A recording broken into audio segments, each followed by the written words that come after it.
Pakistan air strikes कर रहा है अफगानिस्तानी सिविलियंस पे। भारत ने यूएन पे इसको एक्ट ऑफ वॉर कहा है। मैं वैसे कल रात को धुरंधर भी देख के आया, वहां पे वो दिखा रहे हैं, इस मूवी का एक पार्ट है कि किस तरह बलोच अपनी आजादी की स्ट्रगल कर रहे हैं और किस तरह पाकिस्तानी आर्मी उनके बच्चों को, फीमेल्स को टॉर्चर कर रही है, मार रही है। दूसरा एक है अननोन गनमैन को लेके, धुरंधर उसकी तरफ भी इशारा करती है। तो ये तीनों टॉपिक्स आज मुझे लगा हमें डिस्कस करने चाहिए। थोड़ा जो जनरल है पर पेनफुल है कि किस तरह हमारी आर्मी को हमारी ही इंडस्ट्री, भारत की ही इंडस्ट्री दिखाती रही है over the years, and what is the pain an army person feels when he sees it, क्योंकि वो रियलिटी से बिल्कुल अलग दिखाते हैं और कई बारी मॉकिंग वे में, कई बारी क्रिटिसाइजिंग वे में दिखाया जाता है।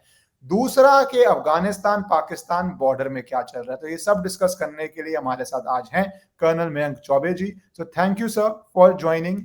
एंड अगर मैं आपका इनिशियल कमेंट लूं सर, कि पाकिस्तान अब एयर स्ट्राइक्स कर रहा है अफगानिस्तान पे, और वही एयर स्ट्राइक्स कहा जाता है बलोच में करता है, इंडिपेंडेंस मूवमेंट्स पे करता है, तो ये क्या पाकिस्तान की स्ट्रेटेजी है of overwhelming air force against civilians?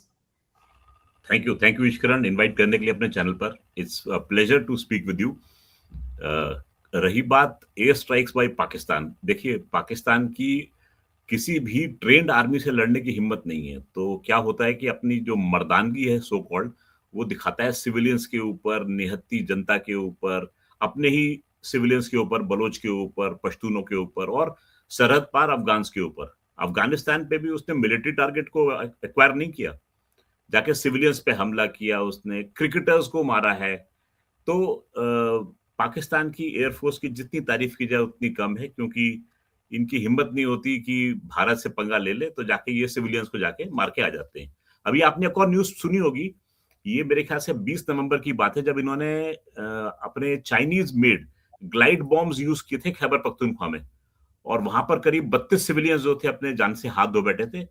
लोग मरे थे, वीडियोस आ रहे थे, लेकिन पाकिस्तानी गवर्नमेंट कहती नहीं, ये तो इंडियन प्रोपेगेंडा है। So you can expect anything from Pakistan. जो गई गुजरी चीज है वो पाकिस्तान के मत्थे चढ़ सकती है बड़े आराम से। जी पर इश्करण ये जी।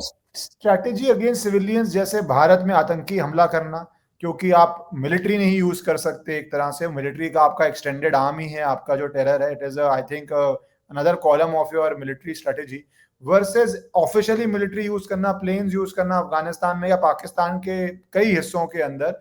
तो without terrorising the civilian population, Pakistani army की कोई मिलिट्री डॉक्ट्रिन या मिलिट्री स्ट्रैटेजी नहीं है सर? नहीं, इट इज वेरी सरप्राइजिंग। इनकी पाकिस्तान की मिलिट्री एकेडमी एक जगह है काकुल। इफ यू रिकॉल, एक एक सज्जन होते थे जिनका नाम था उसामा बिन लादेन। तो एबटाबाद में इनकी एकेडमी से ना कुछ ही दूरी पर पाए गए थे। तो इनकी एकेडमी में मैं ये मानता हूं कि जैसे हम लोग सीखते हैं ना tactics, map reading, camouflage, concealment, तो वैसे ही इनके पास में एक प्रेसी होती, how to surrender before Indian army, and second precis, how to kill your own countryman. तो ये दो चीजें इनको यहाँ सिखाई जाती, जहां तक मेरा ख्याल है। अब इन्होंने अफगानिस्तान पे क्या हमला किया, कहा ये कि हम जाके टीटीपी को टारगेट कर रहे हैं, क्योंकि टीटीपी जो है वो दहशतगर्दी करती पाकिस्तान में। This was again a joke, क्योंकि टीटीपी को तो खुद तुमने रेज किया था, अब तुम कह रहे हो कि तुम्हारी दहशतगर्दी करती। खैर, तो इन्होंने जाके अटैक किया वहां पर। अटैक इन्होंने किया नहीं, अनाउंस किया नहीं कि फलाना आदमी को हमने अटैक किया, मार दिया है। वो आदमी कहता है, hello how do you do, I am hiding in Waziristan, मैं तुम्हारे ही देश में बैठा हूँ, तुम्हारी नाक के नीचे। वो 1 घंटे के अंदर उसने आके अपना ऐलान कर दिया कि मैं यहाँ बैठा हूँ, पकड़ सकते हो तो पकड़ लो। तो ये थी पाकिस्तानी एयरफोर्स की ग्रेटनेस, क्योंकि वो गई रात को वहां पर बॉम्बिंग करके आई। उसने सोचा कि हिंदुस्तान अगर कर सकता है ऑपरेशन सिंदूर रात के अंधेरे में, तो हम भी कर सकते हैं। देखिए, नकल के लिए भी इश्करण अकल चाहिए होती है। और मैं अभी भी मानता हूं कि इस देश का बंटवारा जो था वो आईक्यू के आधार पे हुआ था, धर्म के आधार पे नहीं हुआ था। तो लोअर आईक्यू जो है वो रेड के उस पर बैठी हुई है। इनकी हर हरकतें आप देखोगे आपको वैसी मिलेंगी। तो इन्होंने जाके अफगानिस्तान के ऊपर अटैक किया। अटैक करने का इनका मकसद ये नहीं था कि ये टेररिस्ट को पकड़ने जा रहे थे। आपको ध्यान होगा, ट्रंप साहब ने इच्छा व्यक्त की थी, एक हम लोग बचपन में गेम देखते थे क्वीन ऑफ शीबा। तो अधिकतर वो लड़कियां गेम खेलती हैं, वो एक लड़की बैठ जाती थी, she used to become queen of Sheba, और क्वीन ऑफ शीबा जो आदेश देती थी सब बच्चे जो है दौड़ के उसको पूरा करते थे। तो क्वीन ऑफ शीबा बोलेंगी आई वांट समथिंग ग्रीन, तो कोई वहां से सब्जी लेकर आएगा, कुछ हरे रंग के कोई पौधा उठा के ले आएगा, ऐसे करते थे। वैसे ही ट्रंप साहब बन गए क्वीन ऑफ शीबा पाकिस्तान के लिए। उन्होंने बोला आई वांट बगराम, तो पाकिस्तान ने अपनी एयरफोर्स उड़ा दी, चलो कुछ देख के आते हैं हम यहाँ पर, अपना एरिया डोमिनेट करेंगे, बागराम ले लेंगे और ट्रम्प साहब को जाके बागराम पेश कर देंगे। ठीक है, कवर क्या लिया उन्होंने, हम जाके टीटीपी हमला कर रहे हैं। उल्टा पड़ गया इनको। टीटीपी ने बोल दिया भाई हम तो हैं, हम बदला लेंगे तुमसे अच्छे से। और बागराम जो कि ये लेना चाहते थे, वहां पर इनविटेशन मिल गया भारतीय सेना को। हाँ, तो जो 12 अक्टूबर को तालिबान के फॉरेन मिनिस्टर आते हैं और साउथ ब्लॉक में अपना स्टेटमेंट देते हैं और वो बोलते हैं कि इंडिया जो है वो मोस्ट वेलकम है अफगानिस्तान की मदद करने के लिए। हालांकि हम दोनों ने अभी तक डिप्लोमेटिक संबंध जो है पूरी तरह से एस्टैब्लिश नहीं किए। इंडिया ने अभी तक अफगानिस्तान की तालिबान गवर्नमेंट को रिकॉग्निशन नहीं दी है। उसके बावजूद अफगानिस्तान की जनता में फेथ रखते हुए, उनका ख्याल करते हुए भारत ने कुछ ऐसे स्टेप्स लिए हैं जो कि अभूतपूर्व हैं और आपको इतिहास में देखने को नहीं मिलेंगे ईश्वरन जी। नहीं, पर मैं ये जानना चाहता हूं, क्योंकि ये जिस तरह से Afghanistan has no ability to have the military equipment जो पाकिस्तान के पास है, पर कितना ये बड़ा ट्रबल क्रिएट कर रहा है पाकिस्तान के लिए, क्योंकि अफगानिस्तान पे अगर आप बॉम्ब्स करेंगे तो वो तो यूएसएसआर ने ट्राई कर लिया, वो तो यूएस ने ट्राई कर लिया, जो जेन्युइन सुपर पावर्स थी अपने टाइम की। तो पाकिस्तान तो इस पावर भी क्या है, नहीं है। तो ये बहुत रिस्की स्ट्रैटेजी नहीं है पाकिस्तान के लिए, क्योंकि वो हिटबैक जब अफगानिस्तान का आएगा, और उनके पास तो पूरा जो टेरिटरी है वो पश्तून ही है, वो उनके हिसाब से तो कौन सी लॉयल्टीज हैं, कहाँ कहाँ पाकिस्तान में टेरर आएगा या हिटबैक आएगा, वो पाकिस्तान को सफर करना पड़ेगा। तो वो इस बात को फैक्टर नहीं कर रहे हैं अभी, जो ऐसी डेंजरस स्ट्रेटेजी अपना रहे हैं। हिटबैक आएगा नहीं ईश्वरन, हिटबैक आ चुका है। अभी कल की बात है, टीटीपी ने, उनके लड़ाके जो थे, उन्होंने पाकिस्तान की एक बटालियन हेडक्वार्टर पे जाके कब्जा कर लिया, सीओ को हटा दिया, वहां पे उसकी कुर्सी घेर ली उन्होंने। और पाकिस्तान आर्मी कहती है कि 10 या 12 लोग मरे हैं। मेरी खबर ये बताती है कि कम से कम 32-33 लोग मरे हैं। ईश्वरन, स्टैटिस्टिक्स बताती हैं कि पाकिस्तानी आर्मी एक साल में 1 ब्रिगेड स्ट्रेंथ के बराबर अपने सोल्जर्स को लूज करती है, वो मर जाते हैं। और 1 डिवीजन स्ट्रेंथ के बराबर उनके सोल्जर्स मरते हैं एंड इंजर्ड होते हैं। एक बार सोल्जर इंजर हो गया तो वो लड़ने काबिल नहीं रहा। तो यानी कि 1 डिवीजन स्ट्रेंथ एक साल में पाकिस्तान लूज कर रहा है इस रफ्तार पे, जबकि वो किसी एनिमी के साथ में एंगेज नहीं है। तो वो इंसर्जेंसी, सो कॉल्ड इंसर्जेंसी खिलाफ लड़ रहा है और ये उसका एट्रिशन रेट है। तो आपको पता लग जाएगा कि आदमी की प्रोफेशनलिज्म है क्या, कि वो सिविलियन से लड़ रहा है और उसकी ये हालत हो रही है इस समय। पाकिस्तानी आर्मी का मोरल बहुत डाउन है। आपने प्रोफेशनलिज्म की बात की, तो एक professional ISI chief Faiz Ahmed आज 14 साल के लिए जेल गया है। अब वो फैक्ट ऑफ द केस तो एक अलग चीज है, पर ये पॉलिटिकल क्या चेंज है। और यही फैज अहमद था जो चाय पीने बहुत खुशी से अफगानिस्तान गया था। वो वीडियो कितनी वायरल हुई थी कि अफगानिस्तान में तालिबान आ गया, पाकिस्तान की लॉटरी लग गई है, स्ट्रेटेजिक डेप्थ मिल गई है। तो ये क्या इंटरनल पॉलिटिक्स देखते हैं। मेरे ख्याल से शायद पहला आईएसआई चीफ है जो कन्विक्ट हुआ है कोर्ट से। देखिए, वो आईएसआई चीफ होगा बाद में। सबसे पहले ये वो जनरल साहब है जिन्होंने आसिम मुनीर को रिप्लेस किया था आईएसआई चीफ। आपको ध्यान होगा, आसिम मुनीर साहब आईएसआई के चीफ होते थे और इन्होंने एक सो कॉल्ड वीडियो फिल्म बनाई थी इमरान खान की, छुपकर। और ये उस वीडियो फिल्म से उनको धमकी दे रहे थे, तो इनको अपने पद से दस्तबरदार कर दिया गया था। इनके बदले फैज अहमद साहब जो थे वो आईएसआई की गद्दी पर काबिज हुए। ये आमूमन देखा गया है कि जो आदमी रिप्लेसमेंट होता है वो पुराने इनकम्बेंट को कतई पसंद नहीं करता है, वाइस वर्सा। दूसरी बात ये भी शक की सुई है कि फैज अहमद साहब जो हैं, he is in collision with Nawaz Sharif. ठीक है, अच्छा। दूसरी बात यह है कि इस समय आपने नोट किया होगा कि आसिम मुनीर साहब का सीडीएफ बनने के लिए एक दस्तावेज पे साइन होने थे। हाँ। 30 नवंबर को उस दस्तावेज पे साइन होने चाहिए। ये फौज के नियम हैं। अगर आपको एक पद लेना है तो आपको रिटायरमेंट के अपने एक दिन पहले पद का आपको उस पर ऊपर काबिज होना है। 30 निकल गई, 1 निकल गई, 2 निकल गई, 3 निकल गई। कारण कि प्राइम मिनिस्टर देश में है ही नहीं, वो तो लंदन में बैठे हुए थे। चलो, प्राइम मिनिस्टर खबर आती कि लौट रहे हैं, लौट के कहां आते हैं? लाहौर। अपने ऑफिस में भी नहीं पहुंचे वो। तो इस समय रस्साकशी चल रही थी। और जिन सज्जन का आपने नाम लिया, जो कि चाय पीने गए थे तालिबान के साथ में बड़ा उचक के, और अब उनको 14 साल की जेल हुई है। कहा जाता है कि ये जो है सपोर्ट कर रहे थे मियां नवाज शरीफ का, और इसमें एक और जनरल साहब का नाम भी है। और ये लोग जो हैं ये नवाज शरीफ के सपोर्टर थे। इंटरनल डायनेमिक्स ऐसे चल रहे हैं कि नवाज शरीफ जो है वापस गद्दी पर काबिज होना चाहते हैं। उन्होंने ट्रेनिंग में रखा है अपनी बेटी को। बेटी उनकी पंजाब की चीफ मिनिस्टर है और अब वो चाहते हैं कि वापस से प्राइम मिनिस्टर की सीट उनको मिल जाए। तो ये इस समय इंटरनल पॉलिटिक्स चल रही, इस वजह से उन्होंने आसिम मुनीर के पेपर्स पे साइन नहीं होने दिए। फिर लोगों का ध्यान भटकाने के लिए इमरान खान का किस्सा होता है, क्योंकि इमरान खान और तहरीक लब्बैक पाकिस्तान ये 2 ट्रम्प कार्ड हैं पाकिस्तान के अंदर।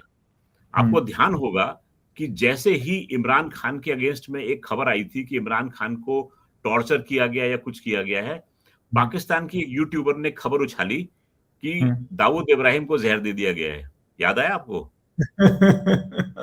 ठीक है। तो इमरान खान को आप देखेंगे कि हमेशा उस ट्रम्प कार्ड के रूप में यूज किया जाएगा जब पाकिस्तान के ऊपर कोई मुसीबत आती है। इस समय पाकिस्तान को सबसे बड़ी मुसीबत ये आई हुई है कि अफगानिस्तान की तरफ से वो बहुत बुरी तरीके से पिट रहे हैं। नंबर 2, तहरीक लब्बैक पार्टी। तहरीक लब्बैक पार्टी जो है वो शैडो ऑर्गेनाइजेशन है पाकिस्तानी आर्मी की, सबको मालूम है इस बात का। वो ऑर्गेनाइजेशन सड़कों पर कब उतरी? हमास के लिए झंडे लेकर उतरी, वो पैलेस्टीन के लिए उतरी है कि भाई उनको सपोर्ट मिलना चाहिए, जबकि पाकिस्तानी फोर्सेस पिट रही थी अफगानिस्तान की तरफ से। तो लोगों का ध्यान हटाने के लिए इन्होंने, मेरा मानना है कि कम से कम 200 लोगों की बलि चढ़ाई इन्होंने तहरीक लब्बैक पार्टी की। और उसके जो बॉस थे, क्या नाम है उनका, सईद अहमद, साजिद अहमद, उनको सो कॉल्ड इन्होंने गिरफ्तार कर लिया। ये सब कल्यूजन है, मिली भगत होती है। पाकिस्तान में आम आदमी की कोई वैल्यू है नहीं।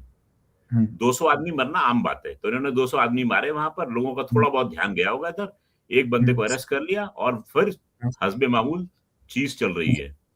तो ये 2 चीजें यूज करेंगे हमेशा पाकिस्तानी मिलिट्री, लोगों का ध्यान भटकाने के लिए। इस समय जो है वो सिचुएशन हाथ से बाहर जा चुकी है। बाहर इसलिए जा चुकी है क्योंकि मेरा मानना है कि 24 और 25 तारीख को इमरान खान साहब जो हैं इस धरती को छोड़कर जा चुके हैं। आप मानते हैं ही इज नो मोर? मैं आपने जो पिछले कमेंट्स बोले उसमें 3 सवाल और आ रहे थे, क्योंकि बट ये आपने ऐसा बॉम्ब फोड़ दिया है, तो मैं पहले इस पे फोकस कर लेता हूँ। आपके हिसाब से वो अलविदा हो चुके हैं इमरान खान? क्योंकि सिस्टर आके कह रही है बात हुई नहीं हुई, वो बात को सप्रेस करना जा रहा था। ईश्वरन, इसलिए आपको ध्यान आएगा कि सिस्टर्स बैठी थी प्रोटेस्ट के ऊपर, ठीक है। उसमें से एक सिस्टर उज़्मा को इन्होंने उठाया और बोला कि आप अकेली मिलने जाएंगी, अगर भाई से मिलना है तो तीनों सिस्टर्स को जाने दो, प्रॉब्लम तो कोई नहीं होनी चाहिए। Why pick only one? Okay, चलिए आपने एक को इजाजत दे दी, वो अंदर जाती है बाहर आती है। इस कारण कोई भी नॉर्मल सिस्टर जो ये सोच के बैठी कि उसका भाई जिंदा नहीं है, वो अंदर जाएगी, अपने भाई को जिंदा देखेगी, बाहर कैसे आएगी? चेहरे पे एक मुस्कुराहट तो आएगी। She will be exuberant to share with the press कि मैंने अपने भाई को देखा, हाँ हम मुझे लग रहा था कि वो ऐसा है लेकिन वैसा नहीं है, वो इस समय जिंदा है, हालांकि उसकी हालत खराब है। She would blurt out everything to the press. She will not give a doctored statement to the press.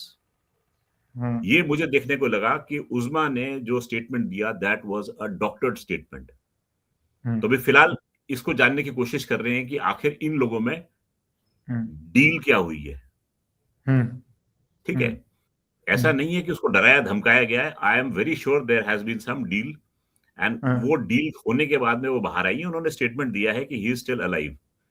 Alive का स्टेटमेंट इसलिए दिया है जिससे कि पाकिस्तान में लोग जो है थोड़े से शांत हो जाए। पर वही सिस्टर फिर वापस से क्यों उतरती है सड़कों पर अपनी बाकी 2 बहनों को लेकर?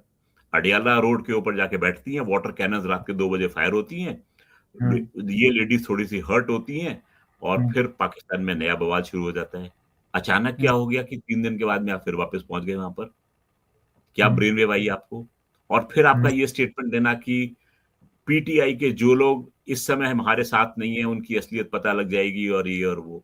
So what is happening is कि पीटीआई में दरार डालने की कोशिश की जा रही है पाकिस्तानी आर्मी द्वारा, और अभी बहुत जल्द खुल के आने वाला है कि इमरान खान जो है इस दुनिया में नहीं है, सिर्फ उनको बचा के रखा जा रहा है। जी, आपने पिछले 5 मिनट में 4 दरारें, 4 एक्सप्लोजन्स की बात कर दी। मैं चारों को सीक्वेंसली लीड आउट करना चाहता हूँ।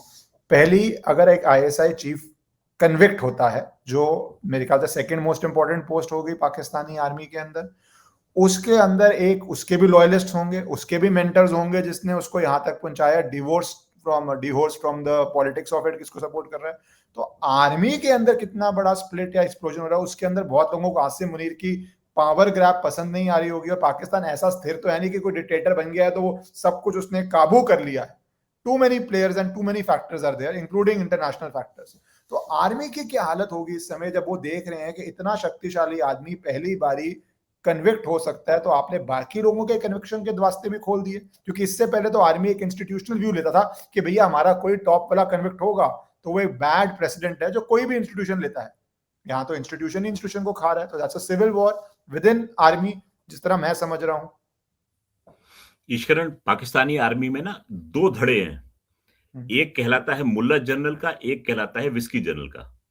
मुल्ला जनरल वो जो है हार्डलाइनर्स हैं, जैसे कि आसिम मुनीर हैं, हाफिज कुरान है, और विस्की जनरल वो होता है जो रात को क्लिंग करते हैं चीयर्स, और जो कि अमेरिकन पॉलिसी के साथ में बहना चाहते हैं, फॉरवर्ड लुकिंग पीपल।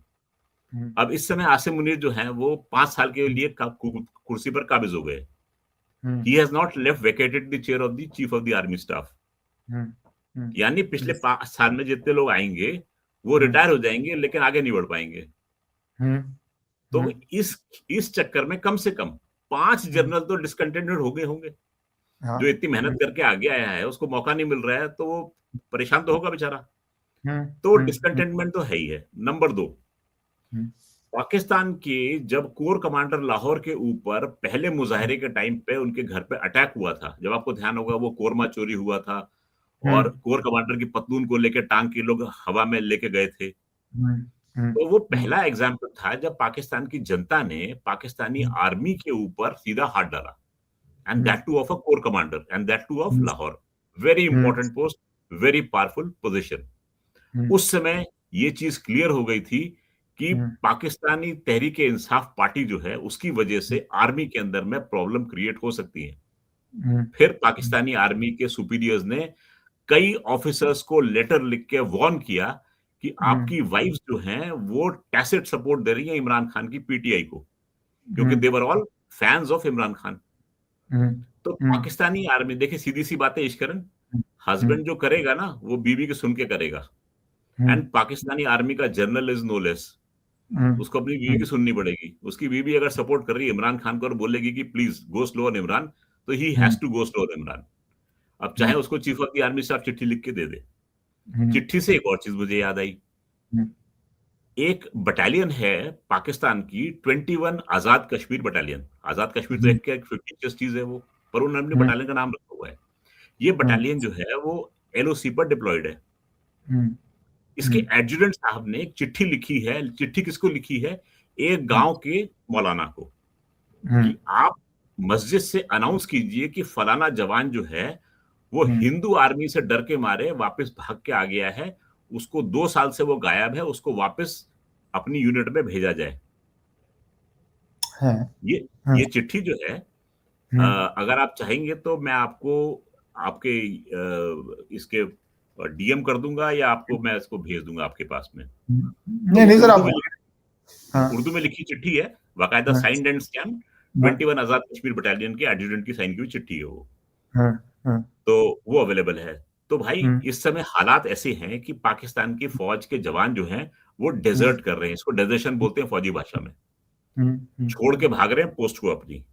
नहीं तो एडजुटेंट साहब मौलाना साहब की मदद क्यों लेंगे कि भाई उसको वापस भेज दो।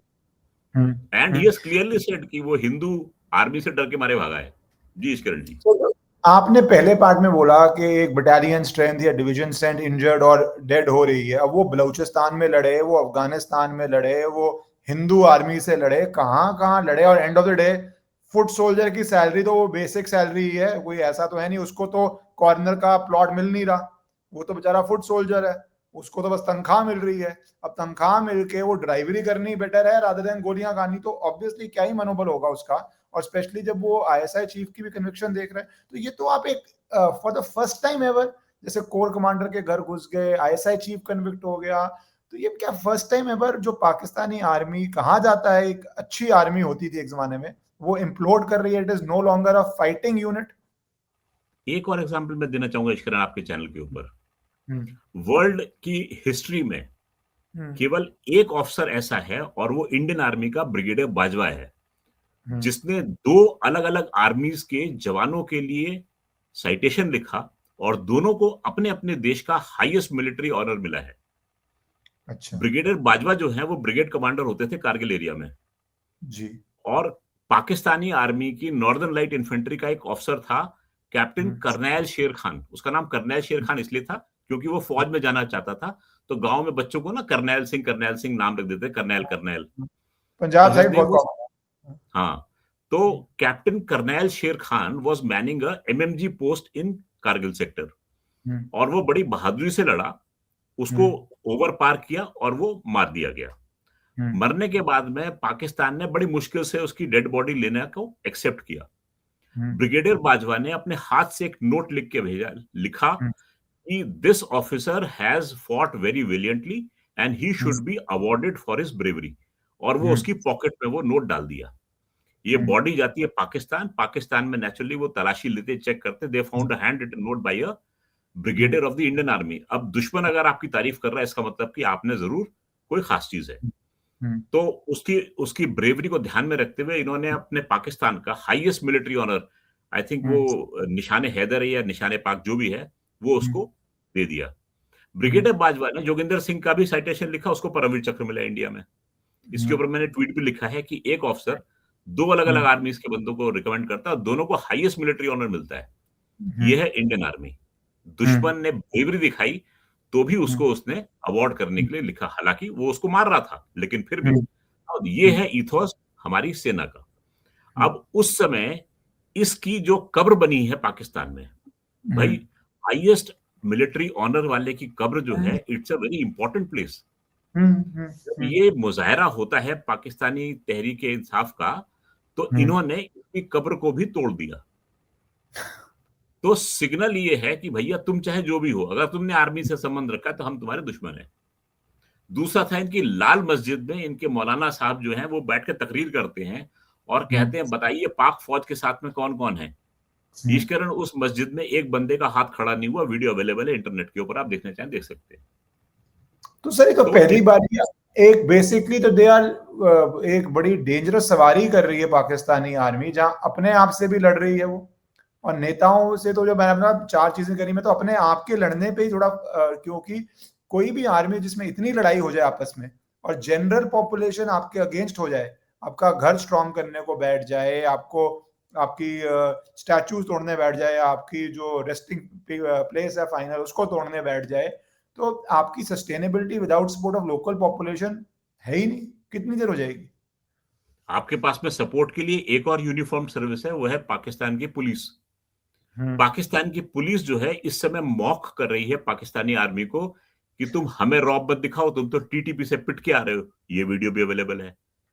तो इस समय पाकिस्तानी आर्मी, मैं कह रहा हूं, किसी आदमी को किसी को श्राप देना है तो बोलो जा तू पाकिस्तानी आर्मी में भर्ती हो जा। और इस समय तो लग रहा है उसका श्राप बहुत जल्दी खत्म भी हो जाएगा, क्योंकि बिल्कुल जीवन की खत्म होने की खत्म हो कगार पे। जाएगा, जीवन बचेगा ही नहीं उसका।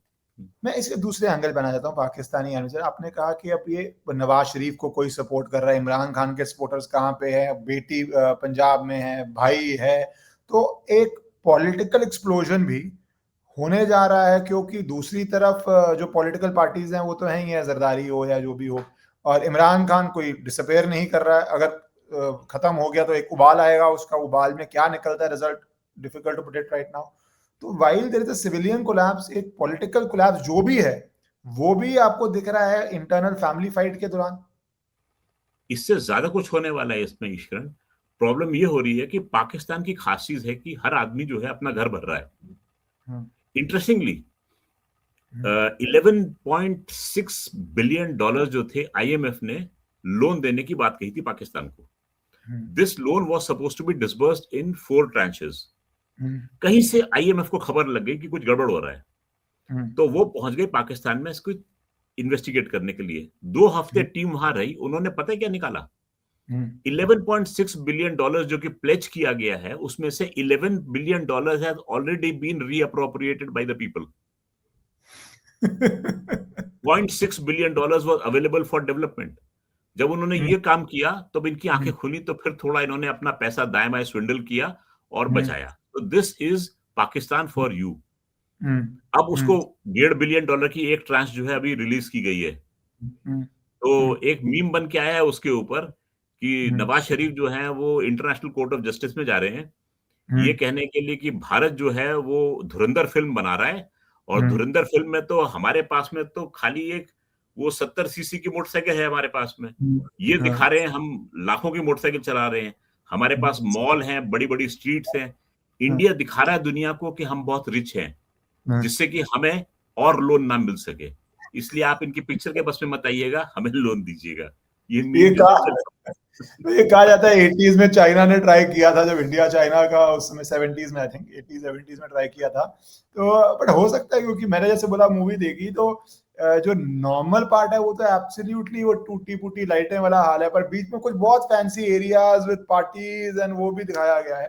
बट वो पाकिस्तान की एक टाइम पे डिक्टोमी थी, पर जो मुझे लगता है, मुझे आई रिमेंबर, मैं आपसे शेयर करूंगा, वेरी इंटरनेशनल कंपटीशन था, तो पाकिस्तान से भी ओरेटर्स आए थे, we were in college, so it was a international competition, Pakistan से एंड सम अदर कंट्रीज आए हुए थे। तो वहां पे वो कहते थे, जिस तरह के वो थे, कि भैया there is 1% who is educated, then there is a 0.1% who is English educated, and there is a 0.01% जो अपने आप को कह रहे थे जो हम इन इन जगहों से एजुकेटेड है। पर मुझे लगता है वो 0.01% तो पाकिस्तान से निकल चुका है, निकल चुका है। 1% भी मोस्टली मोस्टली निकल ही चुका है। अब जो बचा है वो 99% ही है, जो ना एजुकेशन है ना लाइफस्टाइल है, जो वो कोई बलोच बन के लड़ेगा, कोई अफगानिस्तान में लड़ेगा, कोई भारत में लड़ेगा, कोई टेरर में लड़ेगा, और साथ साथ वो इसका इम्प्लोजन देखेगा मेरे हिसाब से। 101%। मैं इसमें आपको अपनी जो तीसरी बात करी उसमें मैं थोड़ा सा अननोन आना चाहता हूँ, कि अननोन गनमैन, जैसे हमने धुरंधर की बात करी, ये कहा जा रहा है 3-4 साल से भारत की एक स्ट्रैटेजी है, and very intelligent strategy, very timely strategy finally, that we are doing it, because Israel तो ठोक के करता था, अमेरिका तो ठोक के करता था, वो तो अगर देश भी उड़ जाए तो बोलता था। मैंने पहली टर्म सुना था, मुझे आज भी याद है, जब वो बॉम्बिंग करता था, कलेक्ट्रल डैमेज, कि हुँ, भैया स्कूल उड़ गया, कुछ उड़ गया, that is a collateral Donald Trump collateral damage है। I remember that word. It was when you were in college. We found it a very interesting word. अच्छा, collateral damage है, पूरा स्कूल उड़ गया, पूरा हॉस्पिटल उड़ गया। इंडिया जो अभी तक गुडी टू शूज रहता है कि हमने रूल से करना है, हमने इंटरनेशनल लॉ है, इंडियन लॉ है, फलाना टट्रम लट्रम पटरम है, ह्यूमन राइट्स है, एनजीओ है, आपने तो सफर भी किया होगा, अब तो फिर थोड़ा कम हो गया है कि कुछ भी कर दो एनजीओ उठ के आ जाएगा। तो वहां पे ये अननोन जो स्ट्रेटेजी है मेन की, और मूवी भी उस पर बेस्ड है, इनफैक्ट एक क्लिप भी मैं देख रहा था, इसमें कहा था इसका title could very easily have been unknown man, very easily could have been the title. How effective has that strategy been in creating panic in the terrorist organizations? क्योंकि सच झूठ तो उनके लिए जज करना डिफिकल्ट है, ऐसी मूवी आती है, पॉलिसी आती है, इतने सारे यूट्यूब्स बनते हैं इस पे, तो एक तरह का जिनको एम ऑफ टेररिस्ट टेरराइज जो हमें करना चाह रहे थे, वो आज अपने लिए, अपने परिवार के लिए एक खौफ आपको लगता है पहुंच गया उनके दिलों में? ईश्वरन जी, आपको ध्यान होगा पहले एक बड़ा ड्रेडेड टेररिस्ट होता था हाफिज सईद नाम का। हम्म, नाम सुना होगा आपने। आपने पिछले अनफॉर्चुनेटली 1 यस। साल में पिछले 1 साल में इस व्यक्ति को कहीं पब्लिक फोरम में दिखाई देखा है? हम्म, हम्म, आपने उसके एवज में एक तलहा सईद को देखा, उसका बेटा। हम्म, हम्म, हम्म, हाफिज सईद नहीं दिखता। अभी हम्म, 2-3 दिन पहले एक इनका वो चल रहा था, जलसा चल रहा था, जिसमें इन्होंने बदतमीजी वाले गाने जो हैं वो बनाए थे और हम्म, बच्चों की आवाज में गवा रहे थे।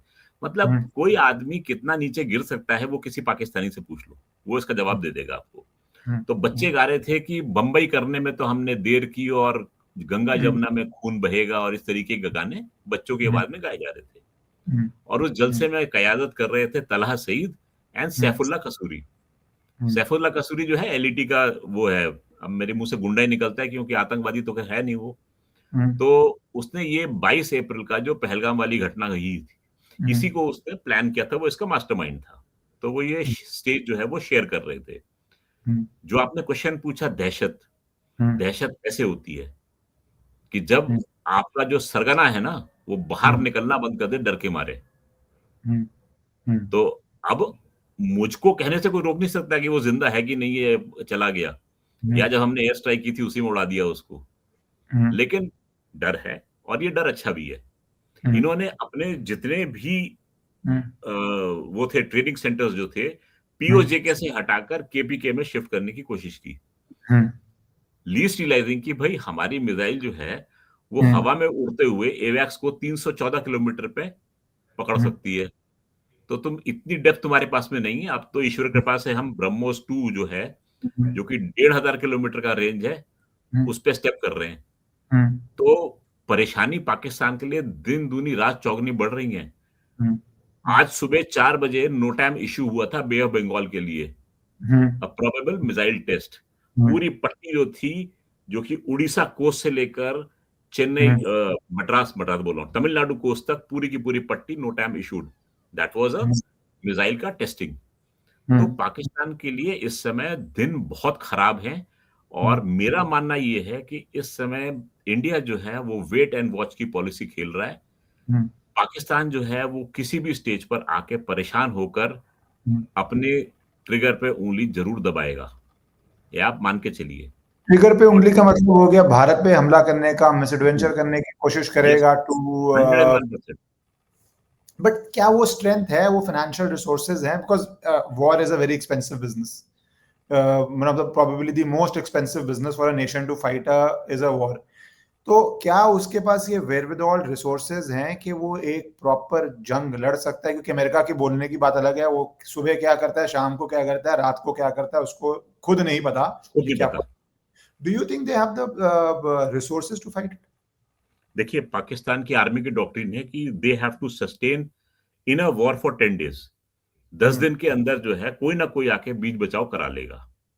ये न्यूक्लियर उनका बात, मानना है। न्यूक्लियर कोई ना बात कोई शुरू तो बीच में आता है, और बाकी किसी तरीके से मरते गिरते खींचने की उनकी वो। देखिए, इस समय वॉर जो है ऑप्शन नहीं है, war is going to become a necessity for them. क्योंकि देश में जिस तरीके से सिचुएशन पैदा हो रही है उनके, दे कैन नॉट सस्टेन, उसको कंट्रोल नहीं कर सकते, और कंट्रोल नहीं कर सकते उसका इलाज सिर्फ एक है, you have a common enemy. Pakistan की जनता को मुतालबा पाकिस्तान पढ़ा पढ़ा के उस स्टेज पर ला दिया गया है कि बच्चा बच्चा ये मानता है कि इंडिया दुश्मन है। हमारे देश का बच्चा जो है वो इसरो में एंट्री लेता है, बाहर जाता है, नासा में एंट्री लेता है, ओलंपियाड जीतता है, क्विज कंपटीशन जीतता है, स्पेल बीज जीतता है। पाकिस्तान का बच्चा जो है एक ही चीज लेके पैदा होता है कि हमें जिहाद करना है और हमें हिंदुस्तान को खत्म करना है, क्योंकि काफिर हमारा दुश्मन है। तो इनका बच्चा जो है वो, आजकल तो बच्चों को ये भी हो गया कि मुझे वेंचर कैपिटल लाना है, अपना आईपीओ बनाना है, स्टार्टअप करना है, जो मेरे ख्याल से पाकिस्तान में कॉन्सेप्ट ही नहीं है कि स्टार्टअप आईपीओ लिस्ट करके 5 साल में कोई कहां से कहां पहुंच रहे हैं। People in India are doing it very frequently now, अलग अलग स्टेजेस के अंदर। बट लास्ट इसी से आ गया सर, मैं जानना चाह रहा था, क्योंकि आपने शुरू में बोला कि पाकिस्तान की अफगानिस्तान प्रॉब्लम है, बलूचिस्तान प्रॉब्लम है। पहले उनका सोल्यूशन बहुत सिंपल था, कोई भी इंटरनल प्रॉब्लम है, former prime minister Imran Khan jail में है, इमरान खान मर गया है, आईएसआई चीफ कन्विक्ट हो गया है, तो भारत से जंग कर दो।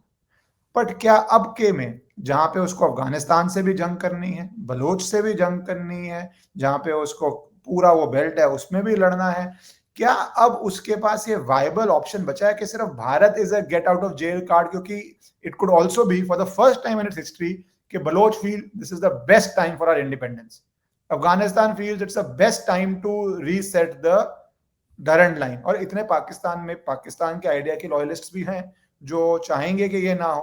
तो इस समय तो अफगानिस्तान बलूचिस्तान के लिए बेस्ट टाइम। और क्या वो पंजाबी पाकिस्तान के साथ उस तरह इंडिया को नंबर 1 टारगेट मानेंगे या डरंट लाइन को नंबर 1 टारगेट मानेंगे? How do you game it out? Eswaran, देखिए, फौज में कहते हैं कि जब आप ट्रेंचेस खोदने लगते हो, that means you are preparing for a war. तो पाकिस्तान में बड़े डीप ट्रेंचेस खोदे जा रहे हैं, और डीप ट्रेंचेस ऐसे जो कि आपको न्यूक्लियर, बायोलॉजिकल और केमिकल वॉरफेयर से बचाने के लिए होते हैं। तो ऐसे 6 साइट्स जो हैं वो सिलेक्ट की गई हैं, और कहते हैं एक एक साइट पर करीब 150-150 आदमियों की रिहाइश की जगह है, उसमें बैठने की जगह है। तो ये माना जा रहा है कि these places will be utilised by the Pakistani army के बॉसेस और उनकी फैमिलीज के लिए। जवान तो उनके मरने के लिए बने ही हुए हैं। तो ये जो है, जैसी हो गई लड़ाई तो इसके अंदर जाएंगे, ये तैयारियां चल रही हैं। नंबर 2, आपने देखा होगा कि इस समय पाकिस्तान में जो आपने नाम लिए, उसके साथ साथ थोड़ा सा और आगे बढ़िए, unrest in Gilgit Baltistan and Pakistan occupied Jammu Kashmir. आपको ध्यान होगा मुजफ्फराबाद तक पूरा प्रोटेस्ट हुआ था, गोलियां चली थी उसके अंदर, लोग शांत नहीं है, न्यूज दब रही है लेकिन लोग शांत नहीं है। हमारे यहाँ कहते हैं कि हम पीओजे के तो लेना चाहते हैं, लेस द पीपल, क्योंकि जब तक लोग जो होंगे वो समझदार नहीं बनेंगे, हमें उनसे कोई सरोकार नहीं है। आप अगर होश की दवा नहीं पी सकती, you are not welcome in this country. Land हमारा है अनडाउटेडली, इसको तो हम लेके रहेंगे। जनरल कटियार, वेस्टर्न कमांड के आर्मी कमांडर ने साफ साफ बोल दिया है कि पाकिस्तान को अकल तब आती है जब उसकी टेरिटरी ली जाती है। तो पाकिस्तान की टेरिटरी पीओजे के नहीं है, POJ K is our territory. Okay, that's a legal distinction, जो factual, but a very legal point also. वो तो हमारा ही है। He said that smilingly. Unauthorized document है, तेरा लेना। So he said that smilingly. अच्छा, आप सिंधु देश के किसी व्यक्ति से बात कीजिए, वो कहता है कि जी हम एक कन्फेडरेशन बनाना चाहते हैं इंडिया के साथ में, हम इंडिया कहते हैं विलय चाहते हैं। सिंधु देश के आइडिया बिल्कुल क्लियर है, भारत के साथ विलय। पीओजेके की जनता जो है इस समय त्रस्त है, वो जोर मार रही है, लेकिन अभी तक वो इस समय क्रिटिकल मास नहीं हुआ है जो कि भारत के साथ विलय के तैयार है। बलूचिस्तान ने डिक्लेयर किया है कि वो 2027 में अपनी आजादी लेंगे। पाकिस्तान की आर्मी इंश्योर कर रही है कि वो फास्ट ट्रैक हो जाए और 2026 में इनको आजादी मिल जाए। तो मुझे दिख रहा है कि 2026 में we might find Balochistan as a independent country and Sindhu Desh again emerging as a powerful entity and asking for merger with India. Khyber Pakhtunkhwa जो है वो अलग अपने रास्ते जाएगा, पाकिस्तान का नॉर्दर्न पंजाब जो है वो अलग एक पार्ट बन के रहेगा, सदर्न जो सराइकी स्पीकिंग एरिया है वो अलग हो जाएगा, क्योंकि वो लोग भी वहां के नॉर्दर्न पंजाब से मेल नहीं खाते। तो what I see is Pakistan very soon coming to a state where it remains a small piece of land, जो कि नॉर्दर्न पंजाब इस समय है वहां का। ये मुझे पाकिस्तान का फ्यूचर नजर आ रहा है। सर, जो आप जिस तरह आप डिस्क्राइब कर रहे हो और जो चीजें हो भी रही हैं बलूचिस्तान में, आई थिंक फाइनल काउंटडाउन हो रहा है, पर इसमें सिर्फ एक रिस्क फैक्टर है कि वो मिसएडवेंचर जो भारत पे करने की कोशिश करेगा, which could be a very critical time, जिसके लिए obviously army and everybody is prepared, but वो मुझे लगता है आने वाले दिनों में, साल 2 साल में, that critical time is building up for Bharat also. जी sir, thank you sir for covering all these issues and थोड़ा जब भी अभी एक चेंजेस आ रही हैं तो मुझे नेक्स्ट टाइम आपसे डिस्कस करने के लिए बांग्लादेश साइड मेरे दिमाग में था, but we had such an engrossing discussion on this, I could not touch it, so next time we will discuss Bangladesh sir. Thank you so much. Thank you, thank you Sheeran.